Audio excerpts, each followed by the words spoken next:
Instead of worrying about who you're going to upset or what drama you're going to cause by who you're inviting, think about the ambiance that you want for your big day. Think about the vibe. Who is going to make that a reality? Who do you really want to be by your side while you marry the partner of your dreams?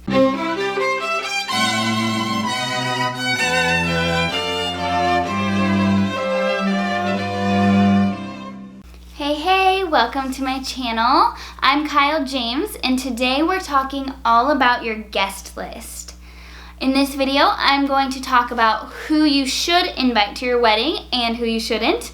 And then I'm also going to show you how to create your guest list and how to manage it and organize it. This part of the planning process can get a little sticky and a little dramatic, but just like anything else in wedding planning, it's totally up to you how dramatic it actually is. So I'm going to walk you through the logical way to do this and hopefully save you as much drama as possible. So what we're going to do is we're going to break your guest list down just like we broke your budget down. We're going to create a list of groups, a list of categories, and we're going to allocate your total guest count among those categories. So the first thing you obviously need to do here is figure out your total guest count. This is going to be decided by a few factors. Number one is your venue capacity. You can't have more than your venue will allow.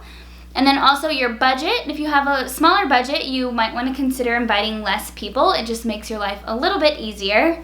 And then also the vibe of the party that you want. If you're wanting something super intimate where you can really spend a lot of time with people, then you're only probably going to want to invite your close friends and family. But if you're wanting some big extravaganza, big party, then you have a bigger guest list to work with. So look through your venue contract if you have that already, and your budget, and kind of decide where you want to be on your guest count. The average wedding is about 150 to 200 guests. This might be way too much for you, this might not be enough for you, but that's kind of a starting point to start thinking about how many people you actually want to invite. And seriously, be sure you double check your venue contract, because you don't want to create this huge guest list and then find out that the venue that you already signed on isn't going to fit them. So make sure you know exactly how many people you can actually have at your venue. So once you have that total number, your total target guest count number, then you're going to break it down into different categories. The different categories that I suggest you use are the bride's family, the bride's friends, the groom's family, the groom's friends, the bride's parents' friends, if you're allowing your parents to invite people, and the groom's parents' friends. And then you might have some other people who you are going to allow to add to your guest list as well. I talk about this in my budget video, I'll link it below, but usually the people who are investing money into your event are going to expect some say in the guest list. Whoever you are accepting money from, you'll definitely want to sit down with them and have a conversation of their expectations around how many people they're able to invite. Instead of worrying about who you're going to upset or what drama you're going to cause by who you're inviting, think about the ambiance that you want for your big day. Think about the vibe. Who is going to make that a reality? Who do you really want to be by your side while you marry the partner of your dreams? The people who you invite are definitely going to influence how the day goes. Also, the people who you don't invite are going to not have an influence on how your day goes. If you're considering not inviting someone, decide whether they will contribute to the vision that you're going for or they'll take away from it. And maybe you just need to have a conversation with them.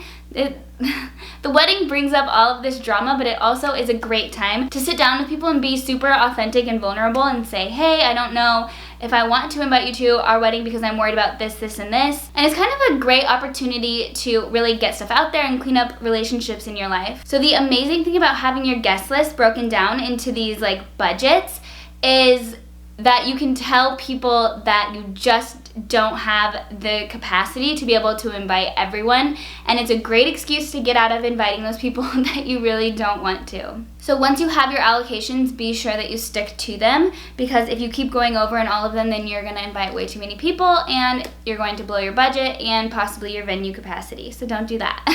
Be sure that you're really sticking to the budgets that you set forth for this, and then if you need to adjust, that's totally fine. Just be sure that you're conscious about hey, we need to add more to this category, so where can we pull head count from another category to be able to do that? It's also great to be able to tell your parents and your partner's parents how many people they can invite, and then they get to decide what they're going to do with that amount.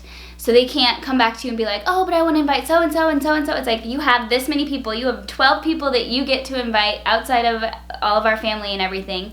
So do what you want with it. Invite whoever you want. So it's kind of nice to have them make that decision instead of having to tell them no to specific people or having them coming to ask you all the time. It's like, no, you have 12 people and that is it. So the next part of creating your guest list is creating your guest list. So what we're going to do first is create 2 guest lists.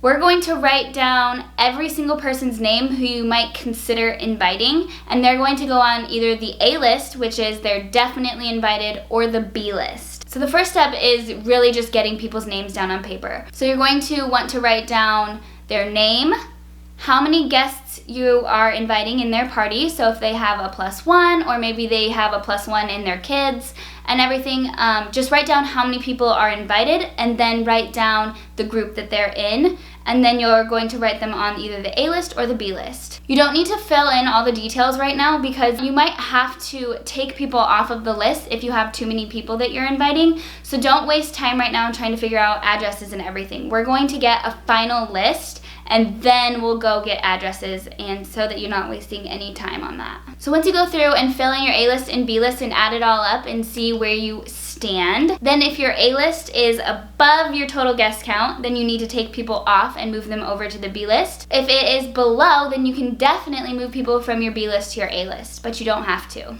Being below is not bad. One thing to note with creating your guest list is about 20% of people will decline the RSVP. That's just an average. It might be different for you, so don't go crazy with inviting people, extra people, hoping a bunch of people will decline.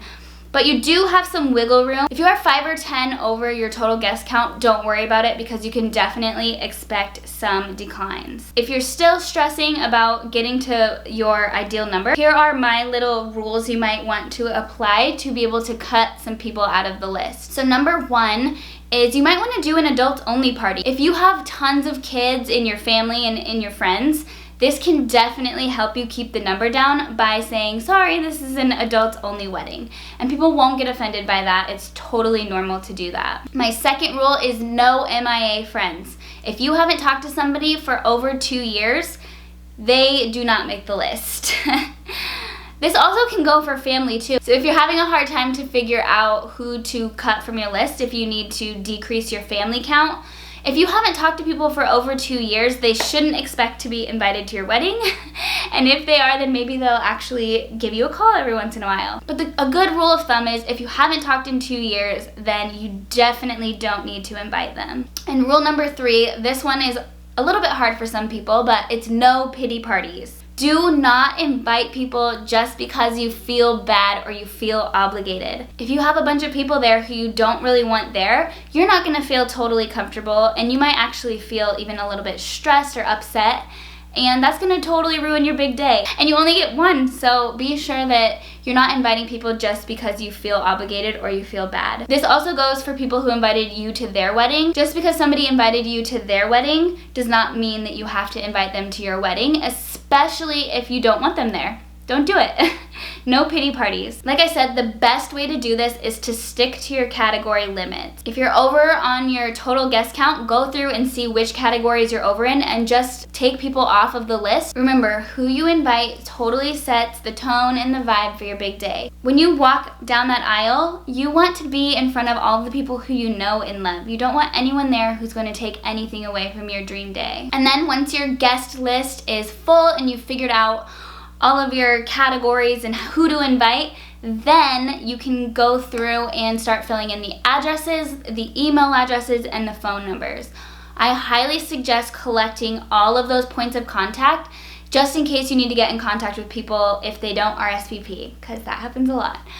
You just want to have everybody's different contact information so that you can definitely get in contact with them if you need to. Give this video a thumbs up if it was helpful, and be sure that you're subscribed. I am going to do more videos focused on relationship and creating an amazing marriage, as well as a lot more wedding planning content. So be sure that you're subscribed for that and your little bell notification is turned on so you don't miss any of my new videos. We'll see you next time. Happy planning.